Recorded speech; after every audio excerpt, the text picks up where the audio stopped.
So what we've been doing today is putting a few bluebell bulbs in, and a couple of daffodil bulbs. So basically it'll look a lot more nicer. We did it last year as a try to see if any had come through, and quite a few came through. So on the edges of the roadside we've done a few in there as well, just to make it look more, you know, natural and nicer, you know, for wildlife. Camouflaged oak shed about 6 years ago, nearly 7 years.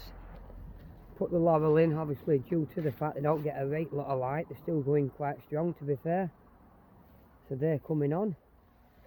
And it's just a matter of planting more laurel around the edges, just so you get that bit of privacy, you know. And these have come on quite good actually.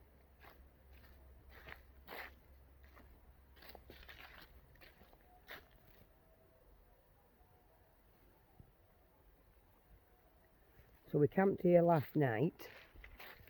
We bought this trailer a couple of years ago, thinking it was a bit bigger than what it was. When we went to buy it, we realised it was a bit small. It wasn't quite long enough, and the height was a bit of an issue, but nevertheless we had to make do with what we bought. So basically it's got its own wheels, but it had not a standard towing hitch, which I've got to replace at some point. So I just piggybacked it on this trailer. This is the extension piece I built out of wood. One thing that I did notice, we'll have to put a few more air vents in, because I had to wedge it up last night, then put the tarpaulin over it just to make it a bit more waterproof on the joints. So yeah, it needs a bit more improving, but for a standard, you know, just to sling it on trailer and go, it works. But like I said, most important is air vents. We need a bit more air vents. I mean, it's not airtight, as you can see, that's why we put a tarpaulin over it. There's still plenty of air vents, but inside I used 100mm insulation, but I probably would have got away with 50. It's making it quite snug in there, in all honesty. But nevertheless, where we couldn't get the insulation, we put tin foil. Quite cold last night, probably say 5 degrees. But in all honesty, even with the draft that I made, you know, the gaps that I made for ventilation and breathing, it was still very warm in there. So overall, I'm quite impressed. As tight as it is and awkward to get in and out, we're quite impressed with the, you know, with the actual camping pod.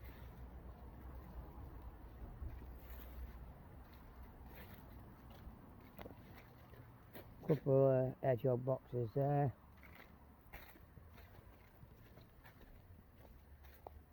And bearing in mind, this wood, when we got it, we couldn't even walk in it. It was just full of, you know, I won't say rubbish, it's just bracken and stuff like that. Compost toilet there.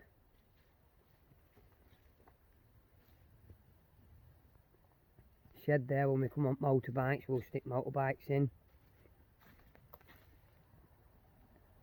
And the beauty of this wood is basically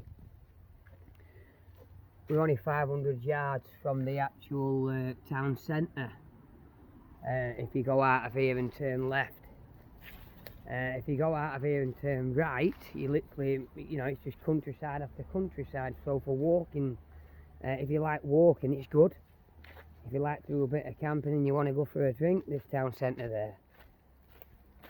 We're not in the middle of nowhere. You can see we've got some residential apartments there.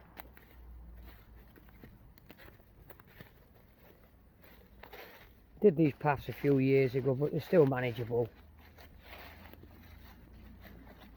There's always room for improvement.